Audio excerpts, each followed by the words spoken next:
Good afternoon to everybody, and respected the faculty, the senior faculty, the registrar, and I can see the vice chancellor and others of the university, and my colleagues and my dear students. I'm honestly nervous, because after that wonderful performance by that band and all the energy, I really don't want to kind of, put you to sleep in the afternoon after this. But I hope it's an honor again, and it's so wonderful to see all of you bright-eyed youngsters, to be part of this wonderful Deeksharambh. I wish we had it when we were in college, but you're privileged to have it. And I must congratulate the university that they have brought in.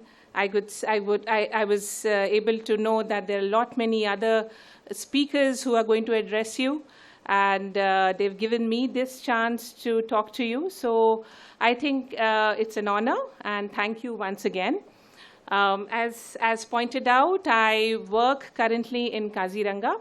And Kaziranga, I started my career, which is 25 years ago, in Kaziranga. So it's been a blessing because it's like homecoming for me to be back there. But having said that, I think I'll try to make it a little more interactive. How many of you have been to Kaziranga? Can you raise your hands?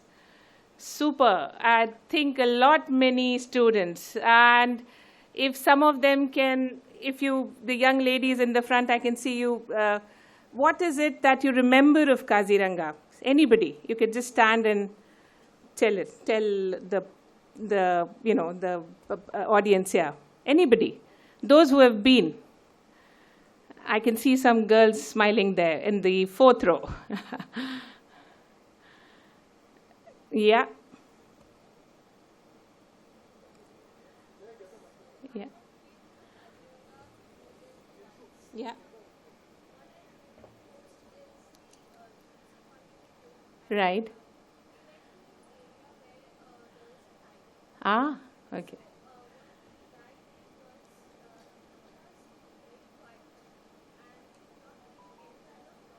Right.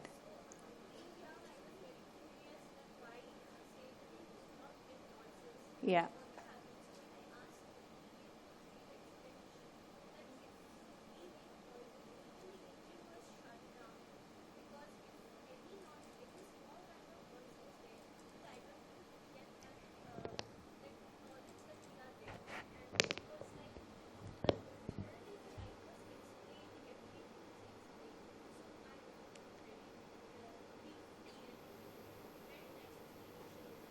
Excellent. Did you see the tiger?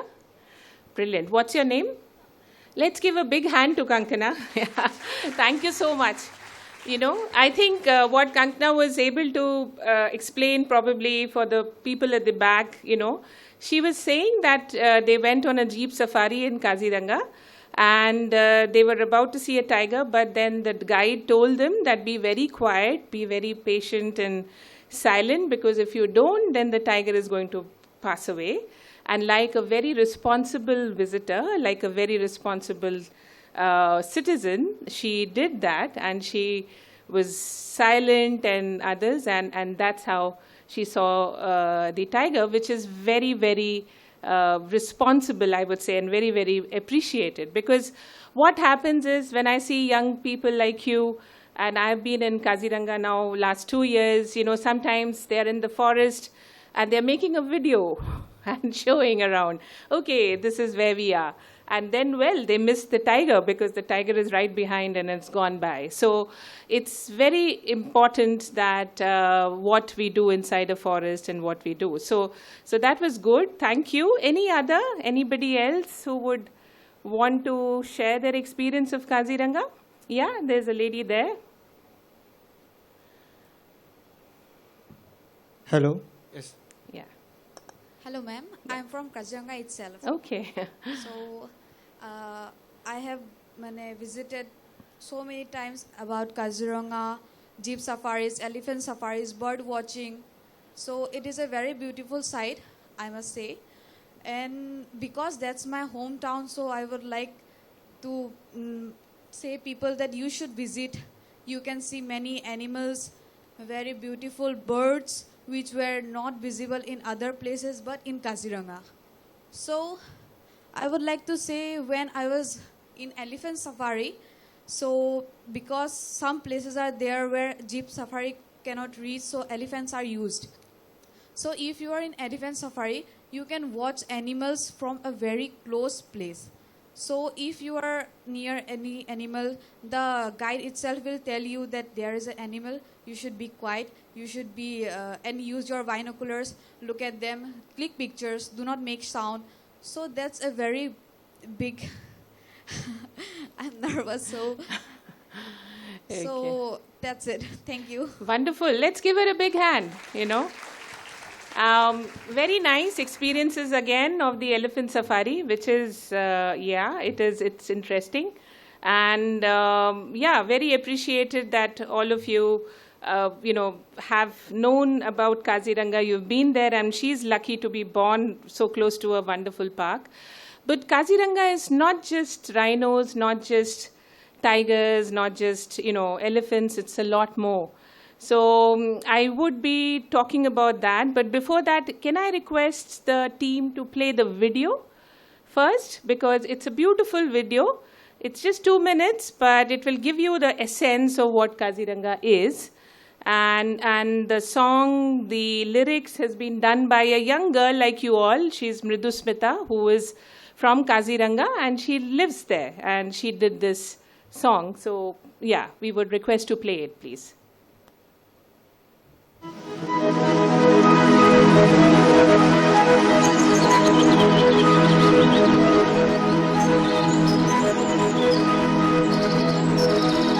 Kaziranga, Kaziranga, jini samunu muhan,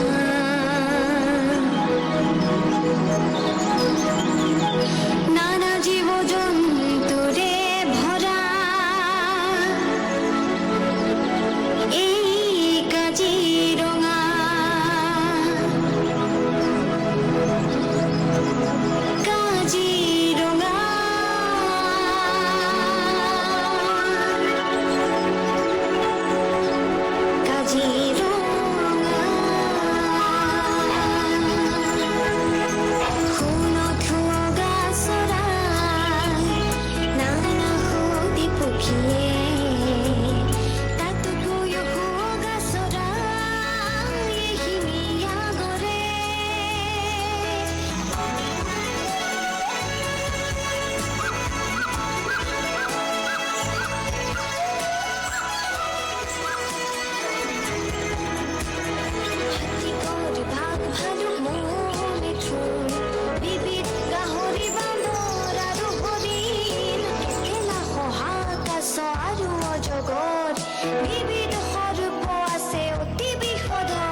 Okay. So I hope you enjoyed that short video, and the interesting bit about that video is that it has at least, I think we counted, there are at least 80 different species, in that entire short 2 minute. It's not just the rhinos, elephants, but we are looking at Ketela pohu, she said, which is the porcupine, and the ojogor and others. So that's the rich biodiversity. And of course, I'll be talking about that in my presentation, and we'll be happy to take questions in the end. So what makes Kaziranga so rich? Why is it one of the, I would rate it the top protected area in the world, not just in the country, but in the world. Next slide, please. I think the primary reason is because of the habitat. And can we have the next slide, please? Yeah. Do I have a button here or okay? So next slide, please. I think the reason, and perhaps some of you who are history students or who would have an interest in history, is that the protection aspect of Kaziranga dates back to 1905, they say. And there are written documents, of course, where they said that during that time when we had Lord Curzon, the Viceroy of, undivided, British India. So his wife came to Kaziranga, to Assam, and she wanted to go and see a rhino. And unfortunately, she couldn't see a rhino. She only saw the footprints, as they say. So she was very concerned because that's the time when hunting was very rampant. People used to go for shikar and so on. So she was worried and she wrote to her husband and to the senior officers. She said that this is such a magnificent animal which has been lost. And if you see that map on the left, it is basically that orange thing is the earlier distribution of the greater one-horned rhino. If some of you history students have seen, the Harappan seals used to have a rhino on them. So we know that, yes, rhinos were earlier present way back from Afghanistan to down to northeast, but gradually with hunting and so on, the animals are now very, very limited to some of the protected areas. Next, please. And this is the journey, the milestones of, if I may say, of Kaziranga. So, we had in 1905, 1903 is basically when it was proposed. Then 1974 when it became a national park. And then 2007, it became a tiger reserve.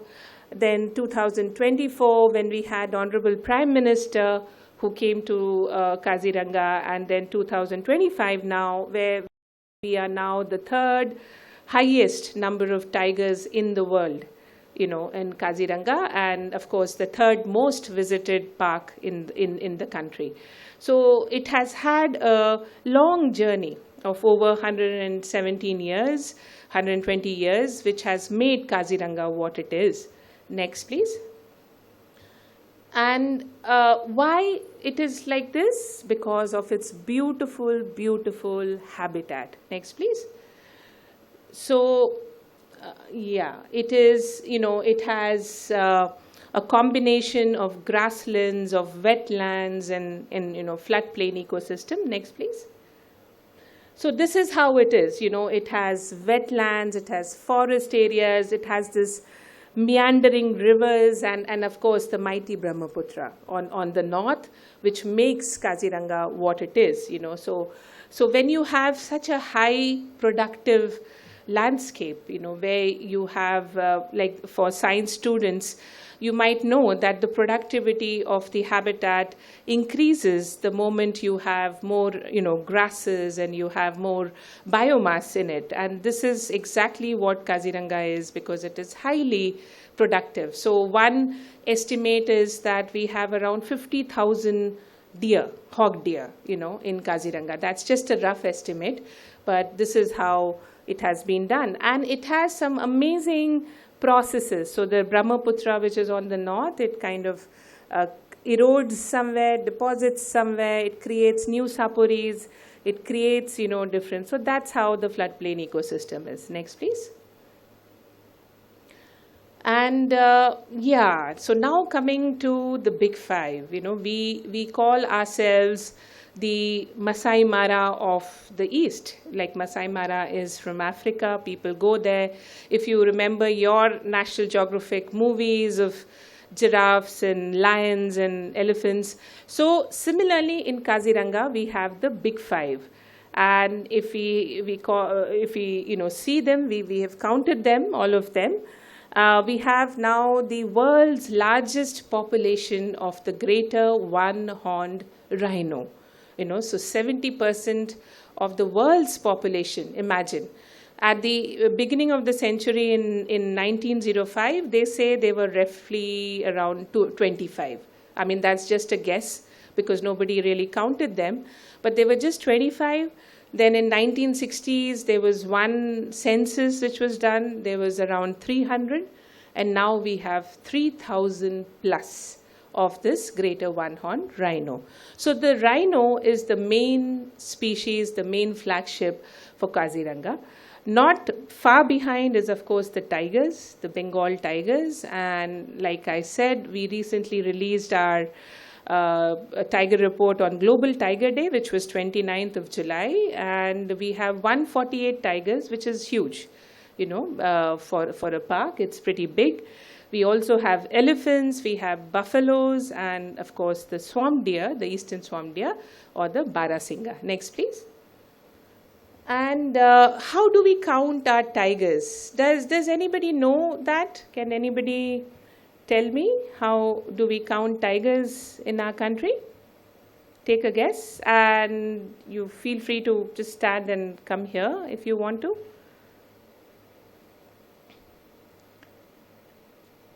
I think some people are nodding their heads. Okay. So, in case of humans, what is unique for humans? Our thumbprint, okay? So that's why in our Aadhaar card, in our any sort of ID, we have to give for passports, for visas, we have to give our thumbprint. Similarly, for tigers, what is unique is their stripes. And so that's so amazing, every individual tiger is different. So now, if every individual tiger is different, so scientists and young people like you, actually, they thought of very smart way that how do we, count our tigers. Next, please, if you can go to the next slide. Yeah, so basically what we do is in the forest, like the young lady had earlier said, that it's very difficult to see a tiger in the wild. It is not easy. You see it and it goes away. So the best way is to keep cameras in the forest in a certain manner. And these cameras are remotely triggered, like the way we take our selfies with an auto button. So they are with buttons. Any animal which passes through, it could be any other animal, it would take pictures. And then these pictures would be taken into a machine learning software, AI, you call it AI or ML or whatever you call it. And that software will be able to differentiate the different tigers based on the photographs and the pattern. So that's what we call as the mark recapture technique, or we call it the camera trap technique, and we do it all across the country. Earlier, they used to do the pug mark technique. What is a pug mark? It's like when the animal is moving, there is a footprint, you trace it, and then you analyze. But now we do both of it. And as you can see, these are all our camera trap images. There are so many wonderful, wonderful animals in the forest. Many of them we don't see, or many of them we don't even know of, like the clouded leopard, or the leopard cat, or the jungle cat. So these are some of the animals that we also get when we put cameras. Next, please. And, okay, let's keep clicking. Yeah, so this has been our star attraction in Kaziranga. And this is the golden tiger. So as you can see, it was captured. Earlier it was photographed once, then, again it was captured in different eras. Then, of course, we saw this young cub, which is a golden tiger. And next, please. And we don't know yet, we don't know yet. And maybe that's why I would welcome young scientists like you, young students, if you want to take up for your future work studies, that why is the tiger lighter in color compared to others? What is it that is driving it, So this is a research question that we have still not answered. But at the same time, it's something which is of big sort of, curiosity, and it's a big attraction because you find the golden tiger nowhere else in the world. So people come to see it. Of course, we do our buffalo estimation, we do our rhino count, and so on. Next, please. And we not only take care of our wild animals, we also take care of animals which get stranded or are rescued, because that we have floods in Assam. It's an annual feature. And in Kaziranga, it's also an annual feature. And we need the floods in Kaziranga. We need the floods because the flood water is able to recharge the water bodies. It's able to flush out the, waste and the invasive species. So we really need it. But at the same time, when that happens, the animals move. They start walking out of the park and they move to the hills, the Karbi Anglong hills. So when they do that, many times there are young animals, like this young female buffalo, right? So she was rescued in the flood of 2020. Then she was taken into care. She was taken into the rescue center that we have, and she was raised, and not like any captive animal, but like a wild animal. So we didn't get her familiarized with humans so much. And then once she was sort of, big, like she is 4 years old, she was taken to Burasapuri Laukhwa and released back. So this is a very important aspect of Kaziranga, of conservation. When you release back animals back into the wild, the ones which have been stranded. Next, please. Of course, Kaziranga is the pride of Assam. I'm sure the people, you would know this, especially who are born here, and they would know that it is something which is part of so much in terms of literature, songs, and, in terms of the pride.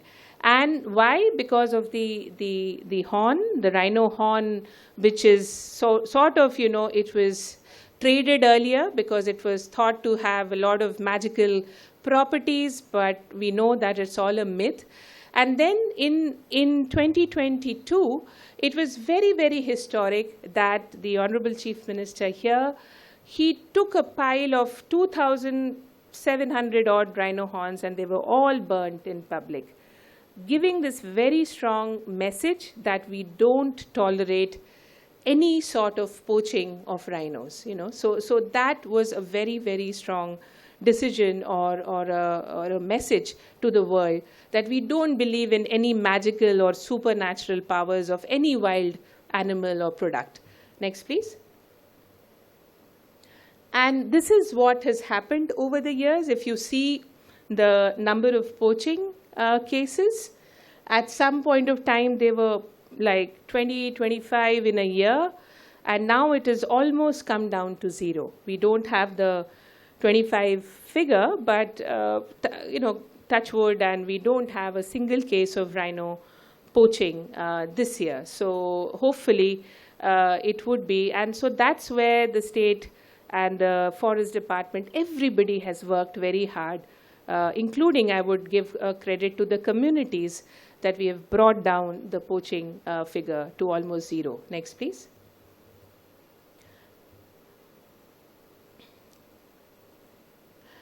And okay, so I put these slides because I'm talking to a young crowd. So how do we know that we have done our duty? How do we know that we have done our job in the forest well? Like the way you use your social media, you have your Insta, you have your Facebook.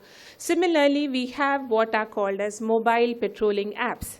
So all our frontline, our guards, they are used to these mobile apps. So every time they are patrolling, like next slide please, you could see we get to know where they have gone, whether they have gone on boat, they have gone on foot, they have gone on elephant. So we are able to record that. Next please. And this is all possible because we have a very, very excellent network of coordination, of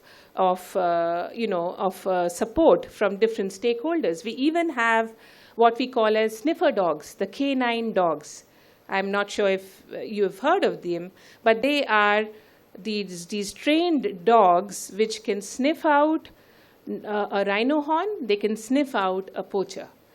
So they are so good with their training, and we are able to do that. Next, please. Yeah. So this is how, as I was telling you about the flood rescue. So the flood rescue happens, and next, please. And animals sometimes take shelter on these raised grounds which are artificially created. Next, please. So last year, like for example, we had a very, very high flood, but we had the least number of animals dead due to road accidents because of the excellent convergence. Next, please. And this is how, the rescue center, which operates outside the park, and it is able to say, like, for example, it says that the total animals they have rescued in the last 4 years has been 2,461. And the released is 1687. So it's a huge number that we are dealing with. Next, please. Of course, we have the animal corridors. If you pass through Kaziranga, there is a national highway. And that national highway is not the boundary per se, but it is a very important aspect.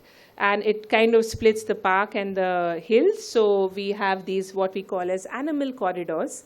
And there are these 9 corridors where the animals move when there are floods or any sort of other, migration. Next, please. Right. So, as I was telling you, that the strength of Kaziranga has been its front line.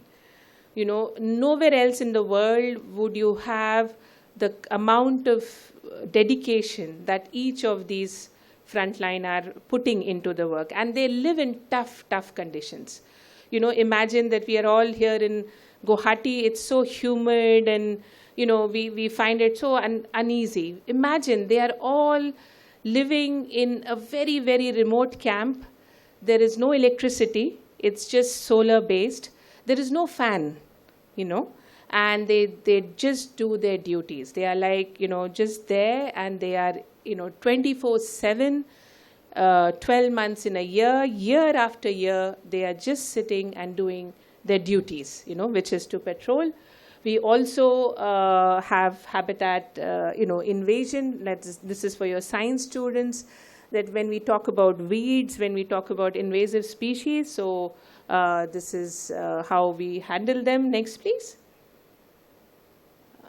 Yeah, please keep clicking. Yeah, so next, please. Right. So this is another very interesting aspect. What is this slide depicting? It's depicting that when an area becomes free of any sort of human disturbance, the animals, the nature takes its course, And that's what exactly happened with Laukhua Burasapuri. In Laukhua Burasapuri, there were rhinos, and they were all wiped out, way back in 90s, and there were no rhinos. And then once the habitat was free of all sorts of, human disturbance, the rhinos came back. They came from Orang side, they came from the Kaziranga side, and they were there.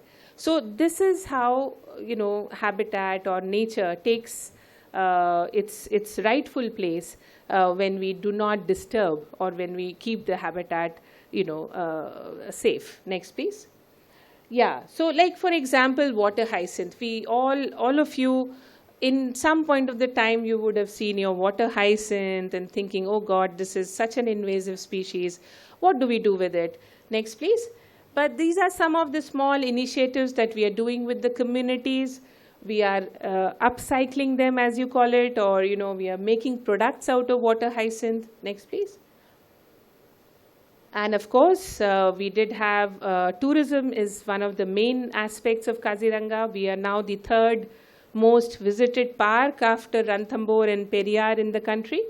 And I think a lot of this credit also goes to a lot many VIPs, dignitaries who came to the park, 2 presidents, 1 prime minister, 1 king, so we've had a lot many people come in. Next, please. And yeah, but in all this, we don't want to forget our communities. We want to keep our tourism more eco-friendly, more, with a less carbon footprint. So cycling. So next time when you are there, I think most of you would remember your Jeep safari, but next time if you're there, you could look at our cycling routes, or our birding routes. Next, please. And the tourism brings in its own challenge. Like, for example, we know that, yes, Kaziranga now needs a control. After so many years, we have tourists, but there are sometimes too many tourists. And when you have too many tourists, then, obviously the animals get impacted, there is pollution and so on. So we have to now think of some aspects of carrying capacity, something of regulation, so that we don't have too many tourists in one particular zone. Next, please. And so, so what are the key takeaways, if I may say so, for Kaziranga and for you all as students, A, of course, do your course and then join the service, be part of the forest department. It's a very, very satisfying, very, you would feel happy. Where else will you get an opportunity to live and work with nature? So do think about it as a career option. And of course, as responsible citizens, we must appreciate. So we know that if the habitats are protected, the animals get protected. So that is something which we would like to do. We would also like to practice ourselves eco-friendly, practices. So next time when you go to Kaziranga National Park, maybe carry your own water bottle. Do not refuse plastic straws, I'm sure you are. And wear, camouflage clothes and not very bright, clothes to startle the rhino. And enjoy nature and speak about it, because indeed Kaziranga is indeed a mesmerizing and a wonderful, wonderful place. Thank you. I need to come down. Okay. Do yeah. We can have So some questions. Do you have Yeah. some questions, students?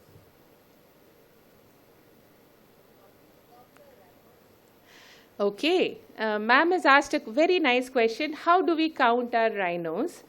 So yeah, I think it's easy. At the same time, there is a technique. It's imagine that all of us are rhinos, okay? If we are all rhinos, and so we would see each other. So the simplest way is to divide this auditorium into small blocks. And each of the block, there would be a team which will come and check how many rhinos and count it and report back. So this is done what we call as the block count or the total count method. The statistical assumption is that every rhino is visible, has been counted. And so we do it, it's done every 4 years. And the block count exercise, people go, these observers go on elephant back and they scan a particular area and record the number. Yeah.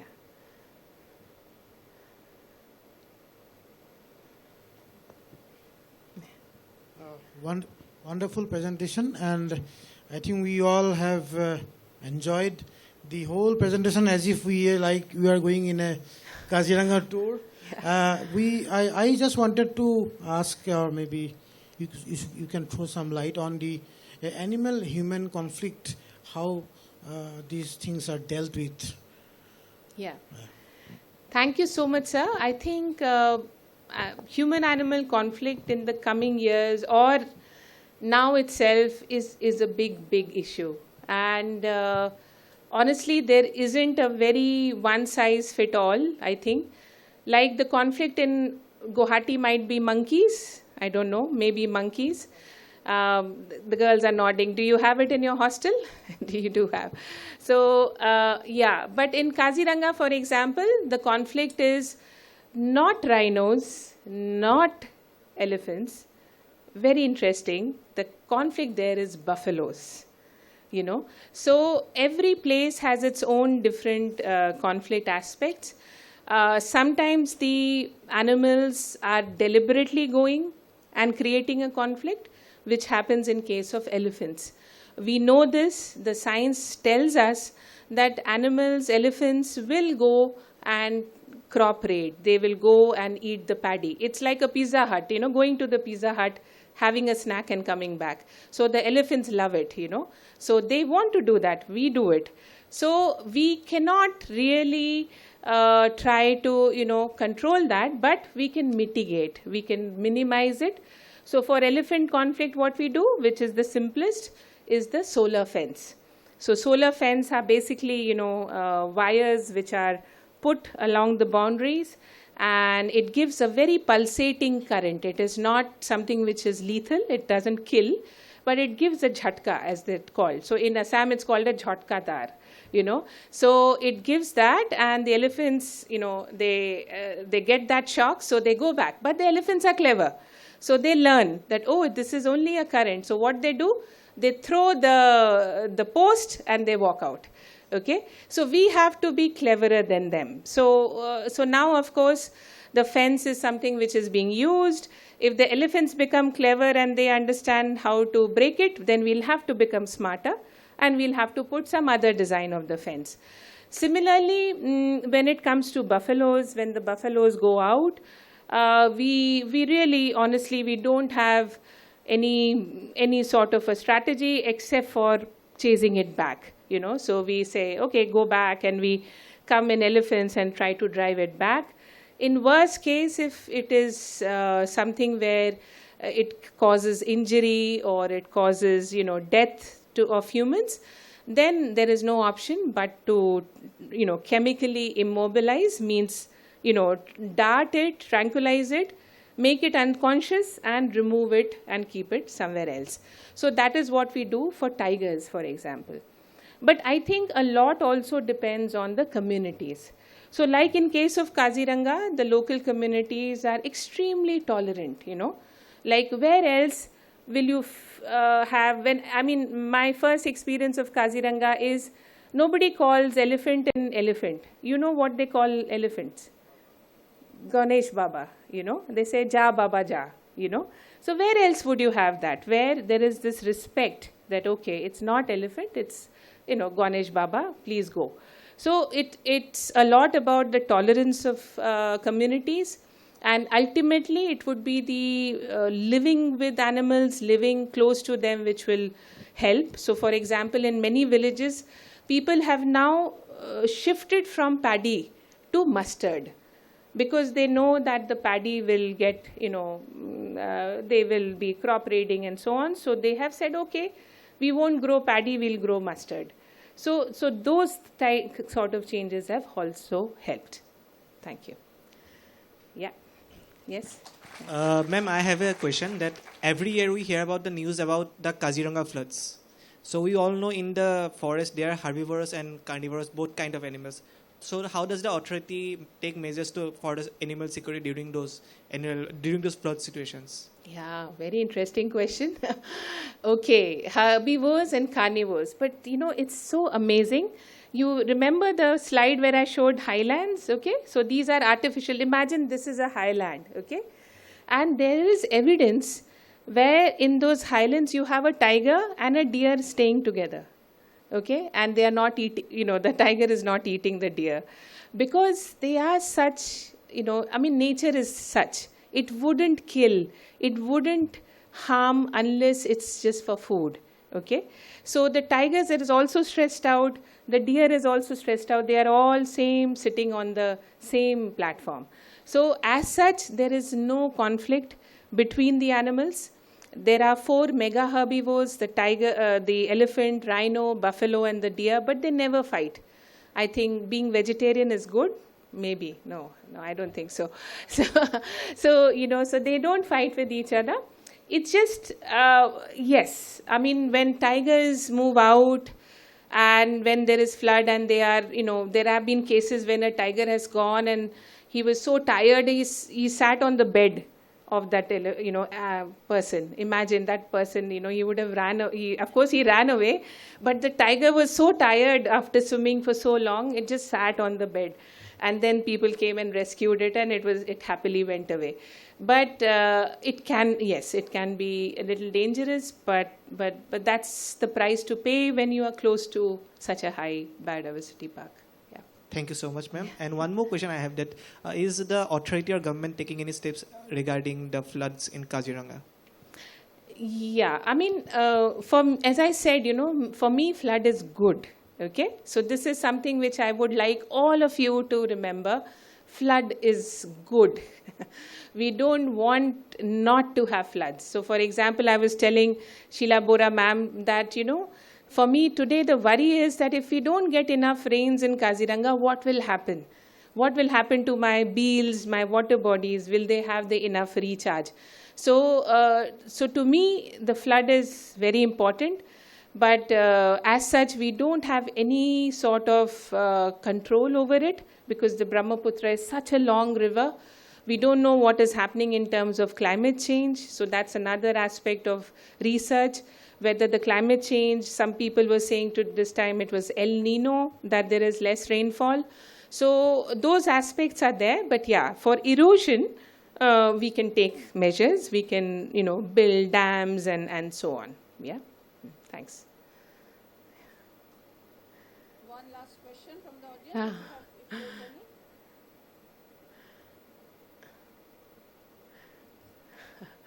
any. Okay. Thank you. Thank you so much.